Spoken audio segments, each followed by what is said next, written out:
This is the second truly unique book that I've ever read on consulting. The first is Million Dollar Consulting by Alan Weiss, which I read almost 6 years ago now in the fall of 2018. That book changed my life and enabled me to get my business off the ground the following year in 2019. And almost 5 years later, now in 2024, I've read both of Venkatesh Rao's books, Art of the Gig Volume 1 and Volume 2. And today we're going to focus on Volume 1, but there will be another episode on Volume 2, so don't you worry about that. And while it's still early innings, my sense is Art of the Gig will have an equally profound impact on my development and business as MDC did, Million Dollar Consulting. But the impact's going to be different. I feel like MDC was very much a 0 to 1 book. It teaches you value-based pricing, how to write a kick-ass proposal that will get accepted. And it does what it says on the tin, right? It absolutely delivers on that. But Venkat's books are almost intermediate to advanced level books, which there really aren't enough of anymore in today's society. There's so much, probably too much 0 to 1 content out there, AKA, how do I start? How do I begin? Where should I start? Where should I begin? And there isn't nearly enough. Okay, I started. How do I stick with this? Level up, stay in the game, which is such a shame because although the former audience will always be larger than the latter audience, in other words, there will always be more people thinking about starting a business than actually starting a business. The latter audience is actually in the arena. Said differently, they are actually the legacy holders of the ideas that sit in these books. And I'd argue, therefore, that authors should actually be interested in giving them the most support, especially because the going gets tough. And once you start a business, you aren't the bright, shiny new thing anymore. So if Million Dollar Consulting was about concept and process, Venkat Rao's Art of Gig Vol 1 and 2 is all about practice and philosophy. This is the first meditations episode I've ever done. This is an episode where it's just me talking through my thoughts on a topic without any external guest. So I'm sure it will be far from perfect, but my goal here is very simple. I want to share what I think are the most timeless and evergreen ideas presented by this person, which in this case is Venkatesh Rao as an author, and then share the frameworks, the quotes, and the insights that I don't think you'll get anywhere else other than this book. So there's no other book, podcast, blog, or video that I think gets to the things I'm sharing today. So it's a high, high bar. And then I'll explain why I think they are important to me and you in our work and our lives. That will be the structure of the meditations episodes here on Everyday Radio. Does that sound okay? Brilliant. Let's get into it. So why is this book so good? That was a note I wrote to myself on my Apple Notes when I started reading these books in Q4 of 2023. And I've had some time to meditate on the answers here, and I want to share 3 with you. So I think the first reason that this book is so good, emphasis on the so, is that it's a topic that nobody's really touched from what I'll call a first-person shooter level. This book is written by a guy, Venkatesh Rao, who's still very much in the game of independent consulting. He is in the game. In many ways, he's redefining the game, right? And he's been doing that for a long time.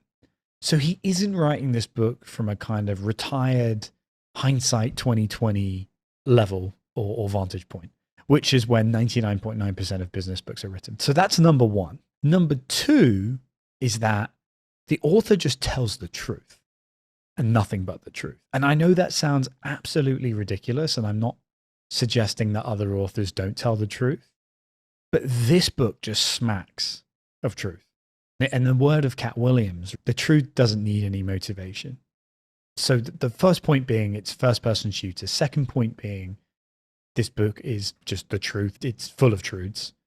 But third, it's got such a depth that you'll read a passage and you'll be like, wow. And then you'll be like, okay, it's going to be years before I actually understand all the multidimensional meanings of what was just said. And I'd compare this to listening to a great album or a new album from an artist you love. And sometimes you listen to that new album and you're like, oh, geez, it ends here, doesn't it? I don't like it. And then 15 or 16 listens later, you're like, oh, this is incredible. How did I not hear this the first time? Right? Like, why didn't I think this song was a banger on day one? So I think those are some of the reasons that the book is so good. And then I do just want to say that I love that Venkatesh opens with the fact that this book is really just a reflection of the idiosyncrasies of his story. So it should be a guide as opposed to de facto gospel. There are many authors, many books, and many ideas that I think would be better absorbed with that type of framing. So that's why this book is just so good. I said at the top of the meditation, I promise that what I'm sharing are the areas I think are truly timeless. And so truly timeless for me is something that will be as good in 10 years and 20 years as it is today. And timelessness really comes from how does this sound or feel compared to what I've read, listened to, or written about before.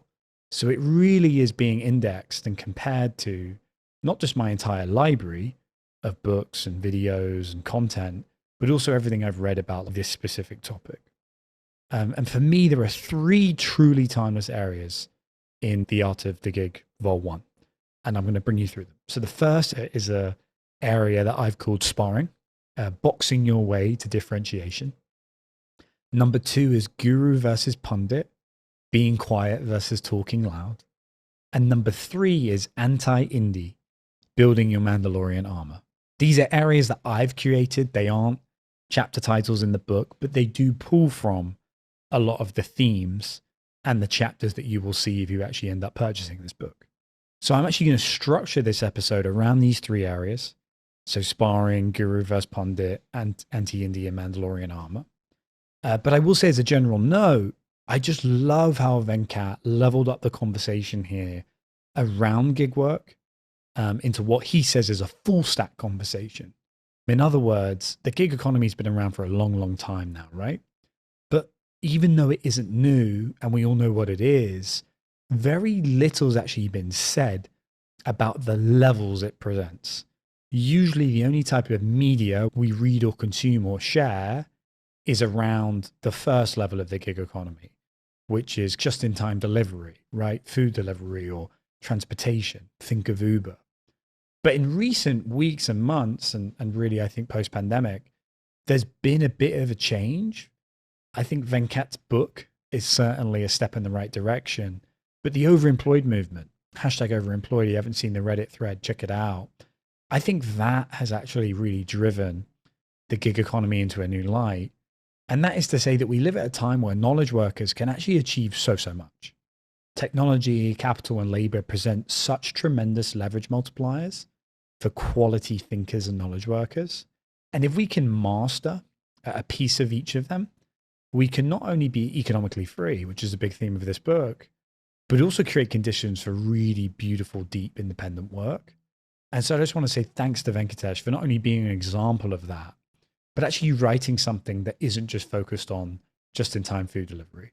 And so I think the range of outcomes and the range of levels in the gig economy is one of the most interesting things about this book, hence the title, which I think is macro right, micro completely not what most people would think when they hear Art of the Gig, which I guess is the point.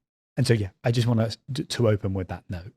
But let's get into the first of the 3 areas. So sparring, boxing your way to differentiation.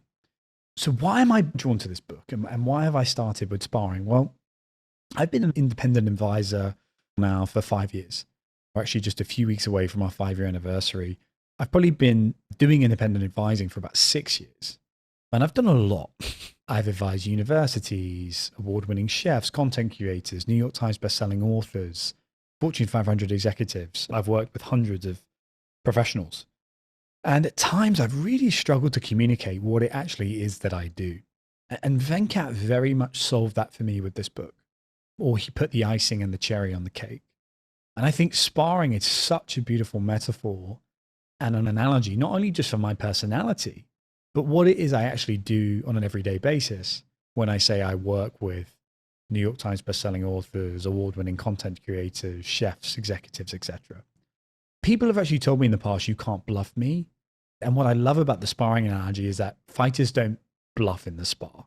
It's not a full-on bout, but you can't really bluff a good sparring session. If you do, you'll get whacked in the face. So what is sparring? And I'd say to you, don't overthink it. It's just like it sounds. It's about going through the motions of attack versus defense, of counters, of parrying. But instead of actually throwing punches, we're throwing situations and ideas at each other. And Venkat says the goal of sparring is to improve the quality of the live theorizing executives do around their ongoing work. I would take executives and I'd replace it with the word decision makers. And what does it look like? It doesn't look like, unfortunately, us grabbing our gloves and getting into the ring, although maybe sometimes it should be that.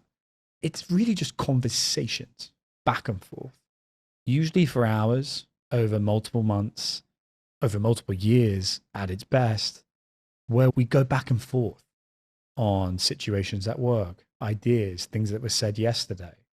And that's kind of the motion that we work with over time. And that's how we unpack critical ideas. And usually, and Venkat's so right here, he says that you might talk for hours, but in the end, it's just one casual phrase or thought that ends up unlocking the critical idea. And I couldn't agree more with that. Having done like thousands of hours of sparring, that's usually how it goes. You say something to your partner around, hey, I think you should frame it like this, or yeah, this reminds me of that, or this is that. And everything is complete for them.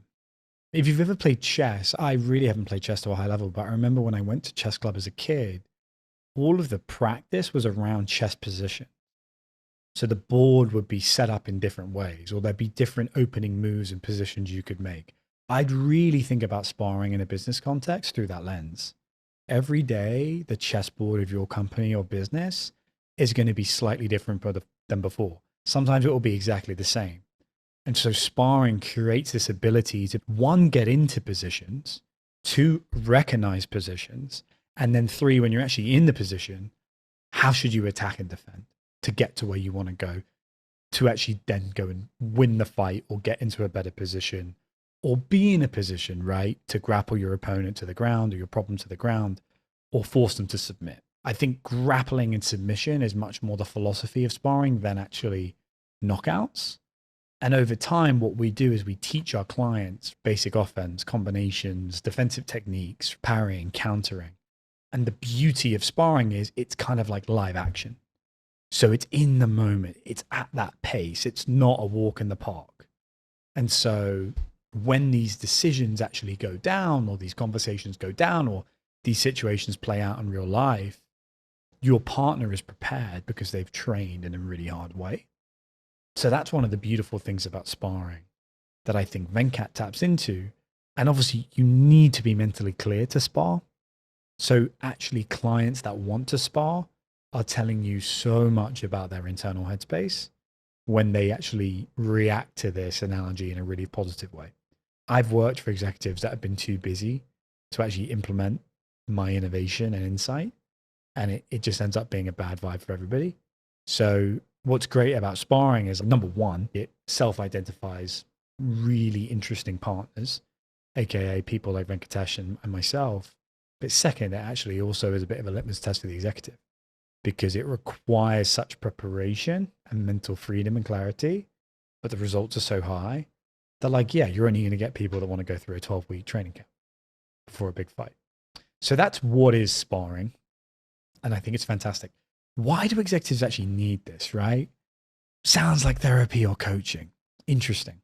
And I get why you'd think that. But as Venkatesh says, it's surprisingly hard for executives to find the combination of the three required traits in one reliably available person. I'll repeat that. He thinks it's surprisingly hard for senior executives to find the combination of the three required traits in one reliably available person. He writes so beautifully. The first is sufficient domain knowledge to allow shared thinking and insider language, absence of conflicts of interests, and misalignments that get in the way of trust and the intellectual capacity to process at a typically demanding level. So those are the three things: sufficient domain knowledge that allows you to talk like an insider, intellectual capacity, and then the actual space in your schedule and mind to process at a typically demanding level. Executives would be very hard pressed to find that in one reliably available person. So what he's saying there is that could exist across 4 or 5 people, but the fact that it exists in one is where all the value is, because then you get the consilience and the synergy of all of that in one. So I think that's a beautiful answer, and it's very different to therapy and coaching, and we'll talk about that more in a bit. But what's really interesting about sparring is I really feel like it's the new world of consulting, or a flavor, or maybe the highest level of consulting. If we use this fighting analogy, right? There are black belts and there are green belts. I think sparring is black belt level consulting and advising. And I think big box consulting and some other stuff that people do is somewhere else. But I really think sparring is the highest form, purpose of independent counsel. And what's really interesting is we're in this time right now where consulting's reputation has become a little tarnished. You just look at the number of pieces in the news about McKinsey, for example, the allegations that have been thrown their way by former employees, the projects that they've taken on, the money that they charge.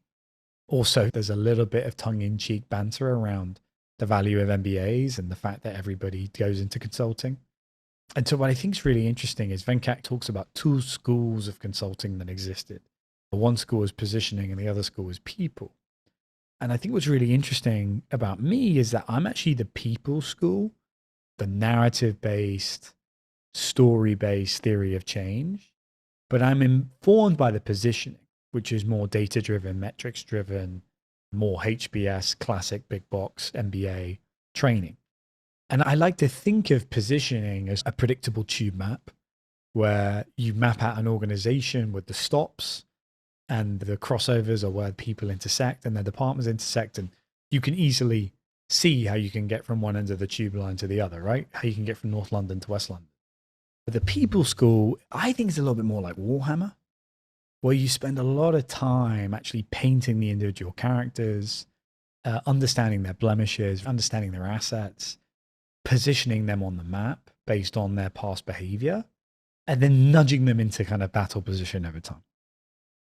So that's a really interesting kind of flavor of just consulting's reputation is not tanking, right? It's still a humongous industry, but it has a few blemishes. That's what I'll say, in a way that it didn't when I was really coming up. And so I think what's really refreshing about Art of Gig is like, actually, there is some really valuable forms of consulting, arts of consulting, and this is one of them. So what is the actual value of sparring partners? You might be wondering.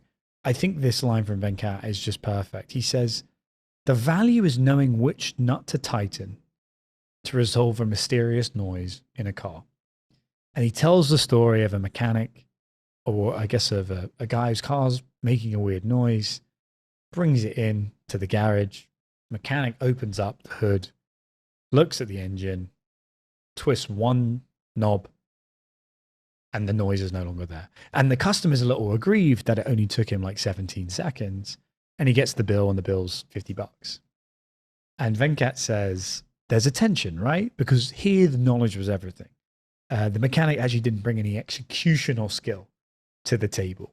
He says he could have consulted on which nut to tighten for $49.90, and the customer could have done the execution themselves, saving 10 cents.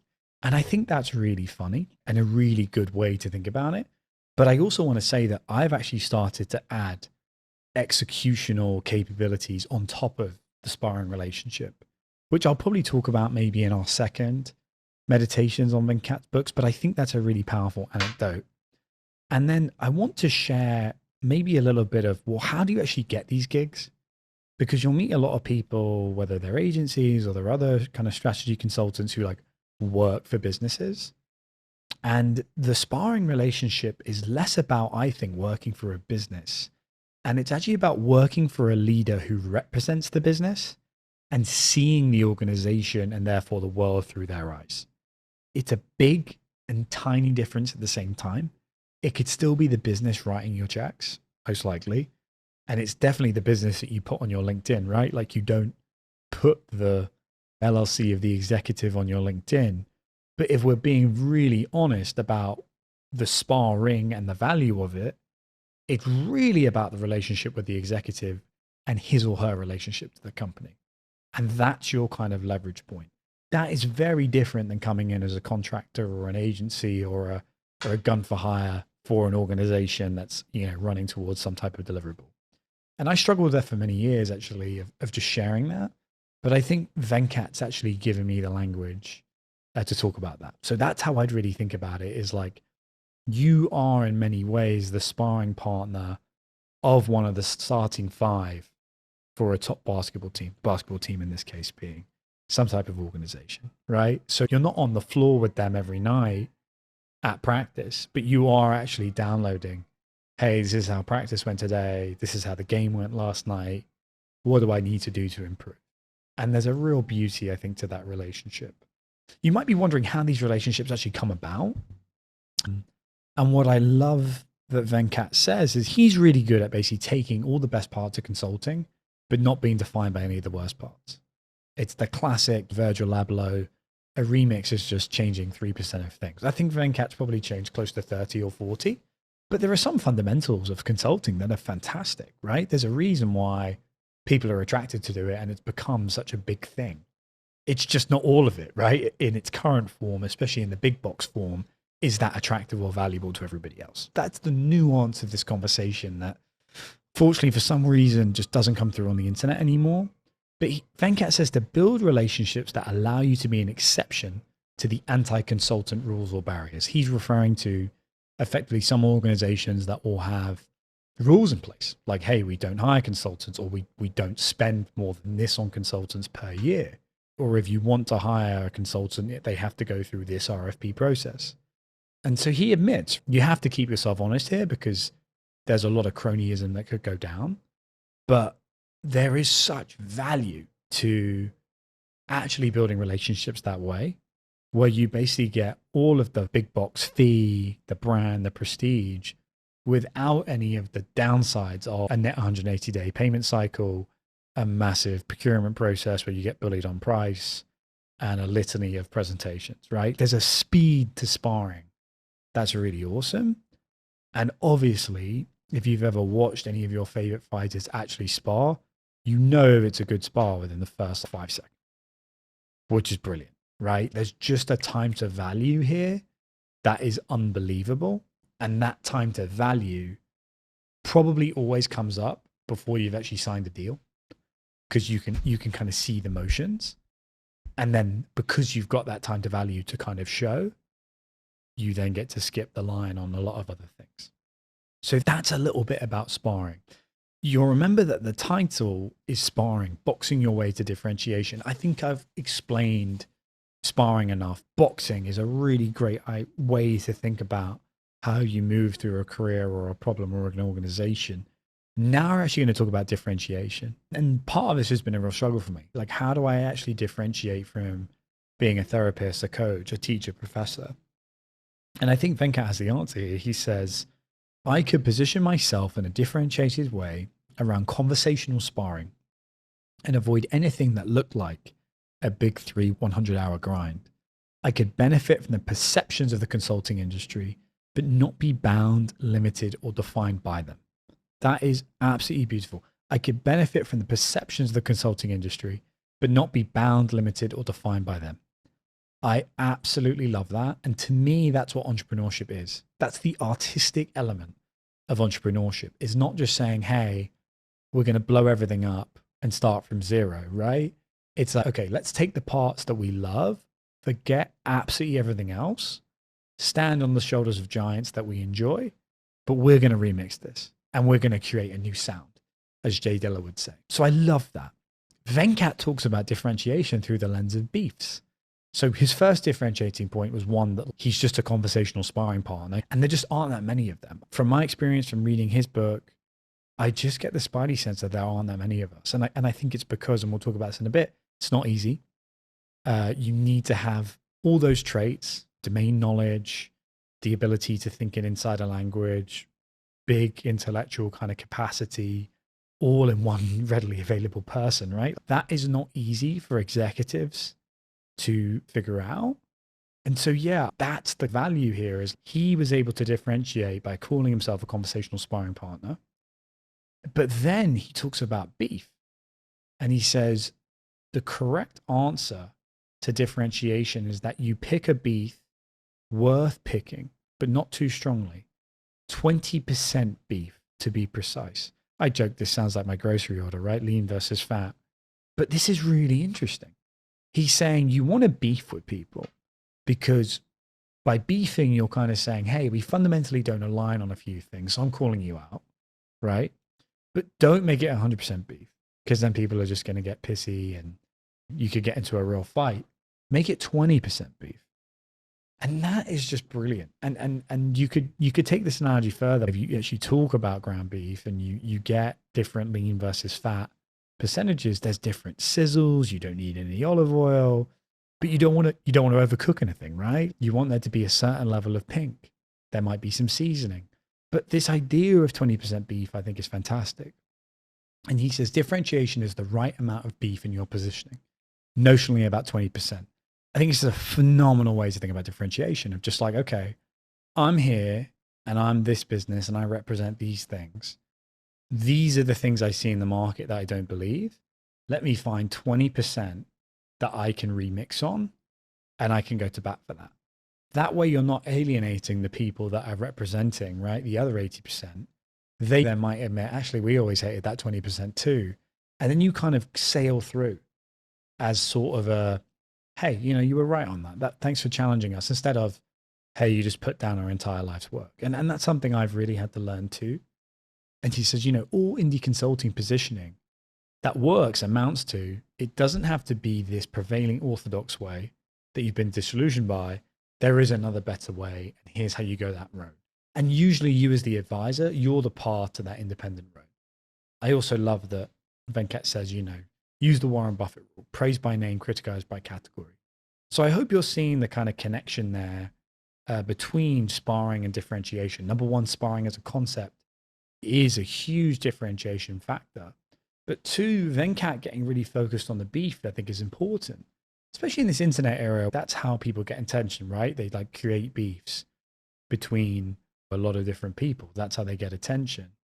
And I love that he says, embrace what you embrace with doubt and qualifications. Follow your truth where it leads you and not your adversaries where they draw you. Openly acknowledge any motivating resentments, set them aside.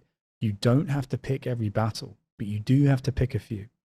You don't have to pick every battle, but you do have to pick a few. Disengage from the rejected way. Do not seek to destroy it. Firmly reject resentment-driven supporters who want to fight for you. Be kind. If you forget every other rule, don't forget this one. I really like that. Follow your truth where it leads you, not your adversaries where they draw you. And then you don't have to pick every battle, but you do have to pick a few. I think there's such magic in that. So now let's talk more about why is it hard to become a sparring partner? We talked about why it's hard for executives to find them. But now let's actually talk about why it's hard to become one. And that's connected, right? Like when there's a rare book or a piece of music or an early album that's out of print, the reason it's hard to find is because it was hard to produce or it's no longer being produced anymore. And I think you could argue that it is actually really hard to be a sparring partner in this world we live in right now of distraction, of trends, of tiny micro pieces of content. But Venkat says that being a sparring partner calls for a particular temperament and personality. He doesn't think it's learnable, which I think is fantastic. Everything now on the internet, people are saying, hey, I've got this course, we can teach you. It's probably not true, right? And there's a little bit of disingenuousness in that, but we'll maybe touch on that later down the road. But he says being a sparring partner calls for a particular temperament and personality. It's not learnable. And a particular mode of being attuned to others, which he says is learnable. Unlike a therapist or a life coach, a sparring partner does not support inner work, except occasionally as a side effect. Psychological insight into human nature is helpful, but is not central to effective sparring. What is central to effective sparring partnerships is an actual understanding of the business domain and the organizational environment. But actually being able to think on your feet with that knowledge is a different matter altogether, and the other half of the problem one most people will fail at. That is magic, right? Lots of people have understanding of business domains and organizational environments, and that absolutely can be learned, right? By reading, by being in those environments. But he actually says the part of this that is so hard is being able to think on your feet. You have to know what shot to pull and where to move your head. It doesn't matter if you have a perfect uppercut on the heavy bag. You need to be able to move and do that in a live action, right? And create some kind of energy and gravity around that. He says executives seeking sparring support often unconsciously look for sparring partners they can talk to in their own language without having to constantly explain themselves, dumb themselves down, or having to provide quick tutorials on basic working concepts at every conversational turn. I would summarize this by saying sparring partners are phenomenal systems thinkers. Because if they can draw the system, they can learn the system, they can understand the organizational environment, and then they actually know how to pivot on their feet because they know what part of the map they're on. That's at least how I think about my own talents. And when I meet other great systems thinkers, I'm like, wow, okay, they've got one trait, right? One trait of the video game character that they could use to become this. But often they'll lack something else, right? As Venkat says, it's not that these traits are impossible. It's just rare to get them all inside of one person. He says you have to know a lot and showcase what you know just to get in the game. And you have to be willing to learn a lot very rapidly and efficiently at short notice to stay in the game. It takes years of being interested in business and technology and keeping up. But fortunately, it's not a specialized kind of interest or attention. Whatever your reasons for your past interest and curiosity in business and technology, the fruits are going to be valuable in the sparring world. I think that is like fantastic, because what I'd hate to see is how to become a sparring partner. I mean, I'm sure we'll see it, right? Some type of cohort-based course around how to become a sparring partner or some type of masterclass. And Venkat's basically saying, look, there are principles. And I think these principles are more shared and involved too around these are some actual good truths as you think about external relationships. But in terms of your interest and curiosity, like, you cannot outsource that to someone else. And I think that's a big problem with a lot of the kind of modern business education I see on the internet these days, which is you can't rely on an algorithm, right? Or what worked for that person to dictate your interest and curiosity. Yes, there are some fundamental behaviors and skills we need, but above and beyond that, it's about your curiosity and how those things intersect. He says the short version is this: there is no element of sparring anywhere in the typical executive development offering suite, which is why I have an indie career at all. This gets the coaching versus advising versus sparring. The traditional executive coaching model does not work for sparring because most coaches do not have the right background to serve as sparring partners. Other elements of the leadership development world do not address the need either. People in that world do acknowledge the need, but genuinely leave it alone as an area to be covered by mutual peer-to-peer support. I can absolutely confirm that, which also does not work great for reasons I've already pointed out. Said differently, even if you had a peer who was a great sparring partner, they are a bit contaminated, right? They are working on their own P&L. They're working for maybe somebody else. They have different goals to you. You're ultimately competing in some way, even though you are collaborators, and they're thinking from inside the system. So again, the value of sparring comes from having those three traits inside of a person, but also the fact they must be external to the system and the map, and therefore the world that you're in. The real value of sparring is what Venkat, and this might be the best three words I've ever seen, obfuscated chess postman, which he says is applying learnings from one gig to another in real time by creating suitable abstractions to port your new learnings without compromising confidentiality. The entire consulting industry is built around this. I got to agree with him. I think a better word is you're almost like a wizard, right? You can exist in multiple places and spaces throughout time. Sometimes you can literally pour into those spaces immediately. And you have to find a way to basically say, okay, I've seen this before, or I've seen this pattern, or I've seen this position, or I've seen this punch coming. This is how I'd suggest you move if you want to be in this space at the end of the round. But you've got to do that in a way where you can't spill the beans, right, on the confidential details of a specific business. And that is as much of an art and as much of a science as the actual sparring skill is. The final thing I'll say on sparring before we move on to area 2 is he's got this fantastic flywheel, which I'll be sharing on the screen as you watch this. And you look at the kind of OODA loop, I guess is what he calls it, for sparring. And I think it's really interesting. OODA stands for Observe, Orient, Decide, Act. It's effectively a decision-making model the military invented. But the flywheel itself is interesting, right? Because what is a flywheel? It's a visualization of a system. And the lines represent gravity, but also compounding positive feedback loops that almost become virtuous cycles. So as you put more pressure on one area, AKA you help the executive observe, that then creates more velocity and gravity, orientation, which then drive decisions, which then drives actions, and then everything starts again. So what I think is actually really cool is sparring's really sticky. Because if you build a special relationship with a client where you get really good at the observation, right? You get really good at helping them orient, they act, they decide, it just repeats. I think another way to put this is almost like you're playing a video game and you unlock different parts of the map. Could you imagine going halfway through that game and then saying, I'm going to start a new character? It doesn't really work. The value is that you were on the journey with them. You learnt the skills with them. You saw what to use in the battles. And you use that insight to defeat all the future bosses and unlock new areas of the map. So sparring is actually a really sticky product if you can find the right relationship and the right problem set and the right point of extraction, integration.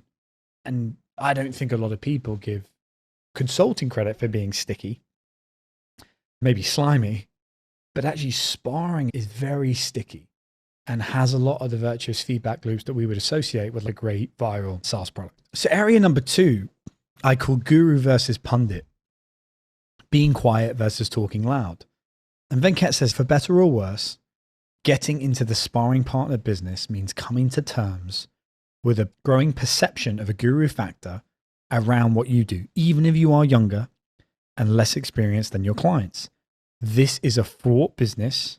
It creates serious reputational jeopardy.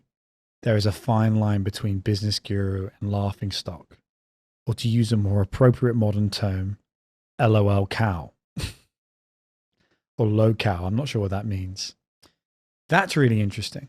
And I really want to go deeper on this idea between guru versus pundit. Venkat says punditry is the result of an instrumental approach to appreciative knowledge. Gurudom, by contrast, is the result of an appreciative approach to instrumental knowledge. I paraphrase that to say pundits use words to create attention, buzzwords. Gurus are actually more interested in you becoming that word, or in fact, redefining it for yourself. So let me repeat that. Venkat says that punditry is the result of an instrumental approach to appreciative knowledge. Gurudom is in fact the result of an appreciative approach to instrumental knowledge. I would paraphrase that to say that, look, pundits use those words to create attention, to create an identity, whereas gurus are actually more interested in you becoming that thing. So actually manifesting that identity in real life. And so he says to be a guru of something is to look at the world through that thing rather than being put in a box defined by that thing. And to me, this is the difference between being the community guy on Substack and Twitter or in the top 10 search results for that word versus someone who just puts on his community shades in the sunlight and looks at the world in that way and then takes them off when he's done. And I think we need more gurus. We've got too many pundits pretending to be gurus. And we actually just need more silent gurus. We need more Jedis. And I'll get to that Star Wars analogy a bit later. Venkat says about 90% of your effectiveness as a sparring partner derives from the depth of your appreciative worldview, developed and expressed through critical reading, writing, podcasts, and talks. Only about 10% depends on your in-session sparring skills. In this, sparring is similar to negotiation. In negotiations, 90% of your success depends on the preparation you do before you sit down at the negotiation table. Only about 10% depends on your negotiation skills. So that's a really interesting way to think about sparring. He says the focus is figuring out the right answers, finding the people who believe in them or can be persuaded to believe in them, and then acting on them to solve problems, thereby learning whether you were actually right. He says your brand is how people remember who you are. Your guru factor is the perspective people come to you for. I think it's the shades. What shades and what lenses do you have? This is the second most important thing. You learn to see differently enough shades to sustain a guru factor shtick if you're fundamentally consuming different inputs than most people who talk about the things you talk about. That is why, in a world that's become obsessed with pundits, or I guess a medium now in content that's forcing everybody to be a pundit. Perfect example. Hey, Cornelius, where's your YouTube video on community? Why isn't it in your Twitter bio? Right? That's the reason why these pundits will never become gurus, because you've got to actually immerse yourself in different inputs to actually get the different outputs.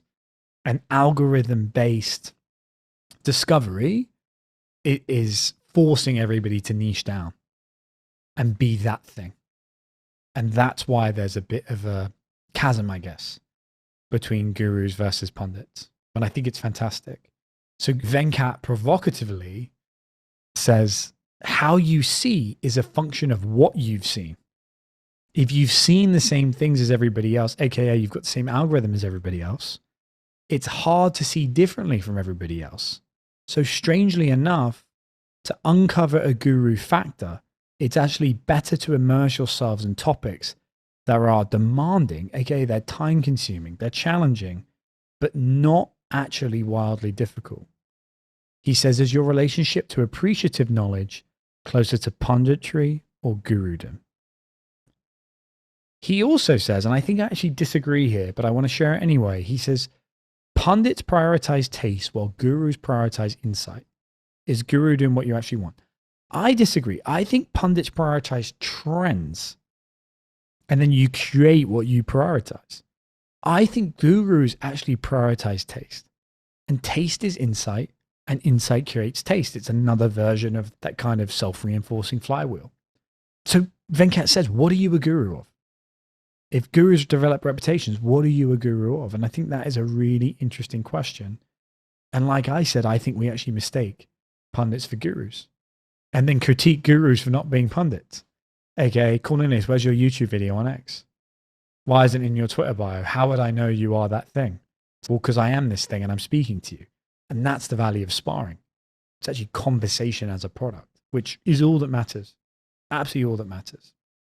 So moving on to our third area, anti-indie. Building your Mandalorian armor. Anti-indie, if you hadn't already realized, is a take, I think, on anti-fragile. And anti-fragile is defined as a system where capabilities increase with stress or chaos. Said differently, disorder makes it better. It makes it stronger. So it's a really interesting question of just, okay, at the end of the day, indies are small businesses. So is there ways in which gig economy, small business careers, aka sparring, could be made anti-fragile by design? And Venkat provides a fantastic breakdown of how he thinks about that. And he talks about this idea of building your own robot suit. I prefer the concept of Mandalorian armor, if I'm honest, just because I think robot has the wrong connotation and makes you sound stiff and people are fearful of robots. Whereas maybe it's just because I've been watching Mandalorian, but this idea of a creed, this idea of this is the way, like I really believe in that, of actually these sparring consultants, we're in this early moment. And so we're actually defining our own creed. We're defining our own foundations. And we are saying this is the actual way to get something done. But also because, at least in volume 2, Venkat actually brings us back to the historical meaning of the word freelancer. it came from freelancers, which literally meant in the European Middle Ages, a mercenary knight with no fixed allegiances. That's what a freelance was. So anyway, he talks about building a robot suit, which we'll talk about. We'll talk about the elements of the robot suit, or I guess I'll share the different functions of my Mandalorian armor. And he says, look, there's a holistic test for if your armor is working. If you've designed your robot suit, my armor, right, it should become almost invisible to both you and the people who see you operating. You should feel a sense of freedom and control from the inside, and from the outside, exclude a sense of intuitive agency. People may see you fumbling and stumbling. They may see you graciously working through trial and error experimentation, but they should get a sense that you know what you're doing. Get your inner game going right. Invisible suit, visible performance of real agency. I think that's absolutely beautiful. And he goes on to break down 7 elements of the Mandalorian armor, or I guess 7 elements of the robot suit, what I'm calling the Mandalorian armor. The first is self-management, which he defines as learning to program yourself. He says, think of self-management as programming yourself like a robot, which I think is really, really, really, really fantastic. I think that's something that we can all master. I think it's very difficult to master. It takes years. And like without self-management, forget anything that he just shared. This is all downstream from being able to manage yourself and your time. On the concept of time, the second piece of the suit and the armor is self-structuring. He says, think of self-structuring as creating an operating environment around yourself. So I think that's digital and physical, right? He talks about the fact that code can't run in an operating environment, or there are ways to set up operating environments to make code work better. Think of this as your office, right? Your apartment, your mise en place, your digital detritus, or your lack thereof, right? The way in which you structure your notes and you work clean, for example. Great book by Dan Charnas on the topic. So that's number 2. Number 3 is self-direction. This is really interesting. He says, sense making external reality by making your own maps. Think of self-directing as making and maintaining your own maps, location awareness and movement. It's easy to draw a map, harder to traverse it in a way that you care, step after step after step. That is so powerful, because self-direction is basically getting to, okay, if you've actually got these skills and you want to play this gig game, that's one thing. And there are steps you can take to play the game. But how do you set this up so that you are feeling as good about the 1,000th step as the first step? That's the real challenge, and it's ongoing. The fourth is self-defining. He says, architecting a permissions identity for yourself. And he says, what does doing the right thing mean to you? And I think this is really around defining the feelings that you want to follow the work. Not the money, not the audience, not the prestige or the cachet, but the feeling. And the feeling that you're doing the right thing at all times, or at least trying to do the right thing at all times, I think is so valuable.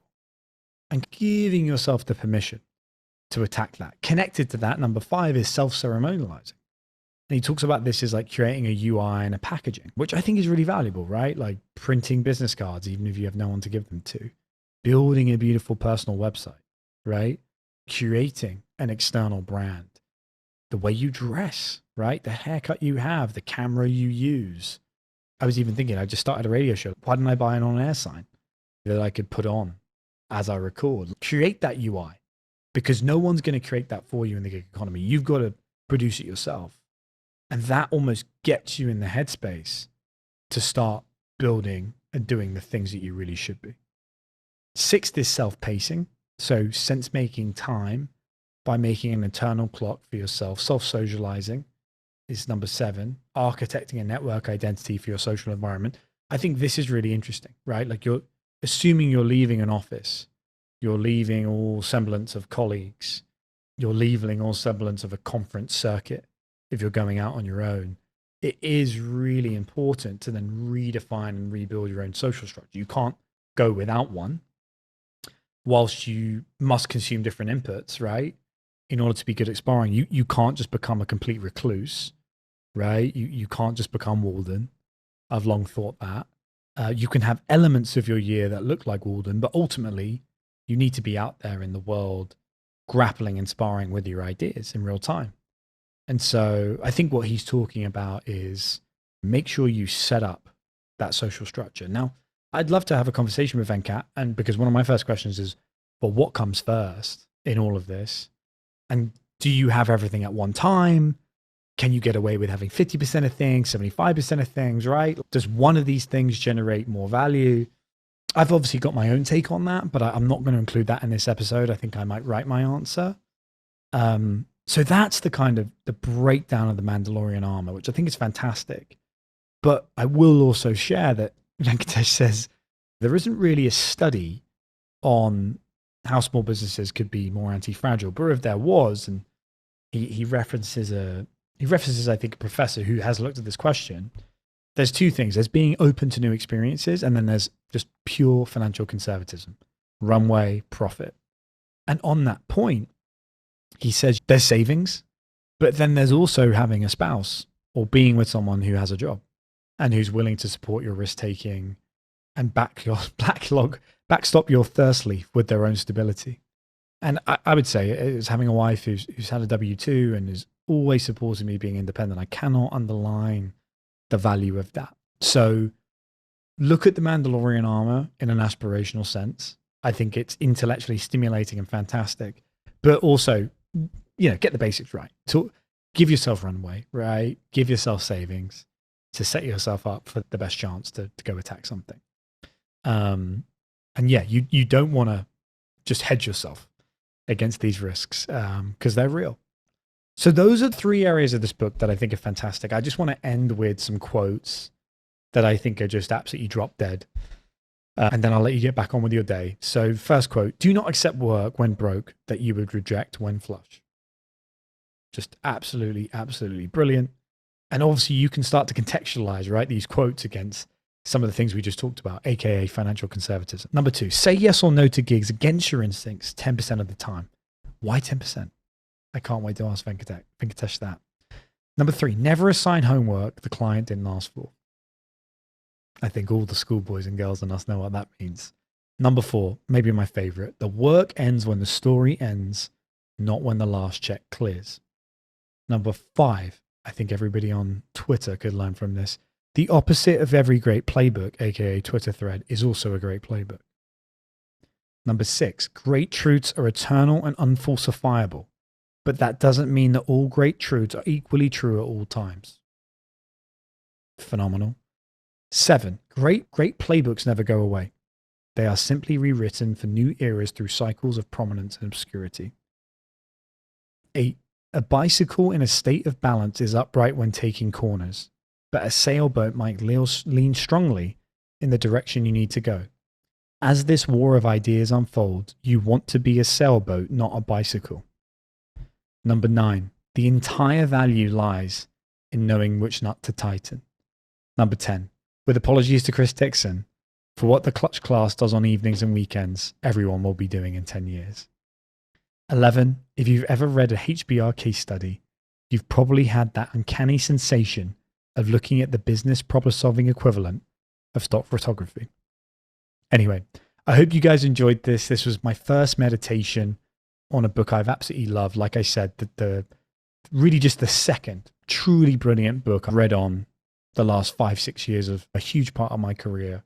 And so I just want to say thank you to Venkatesh. I think this book was fantastic. Hopefully you've enjoyed this meditation. I can't wait to hear what you think. I'm very open to your counsel and advice on how to make this even better. Obviously, there's a bunch of different things that we talked about and areas we can go into. But I hope this gives you a feel of, if you were approaching this book with, I'm only going to read things that are timeless, these are the aspects that you can take from this. And I think this book pairs wonderfully as an entree to $1 Million Consulting. I don't think it should come before $1 Million Consulting. And maybe in volume 2, I'll talk about where volume 2 comes in this kind of triple stack trifecta sequenced order around being an indie. Anyway, I've been Cornelius. This is Everyday Radio. And I hope you enjoyed our meditation on Venkatesh Rao's Of the Gig Volume 1.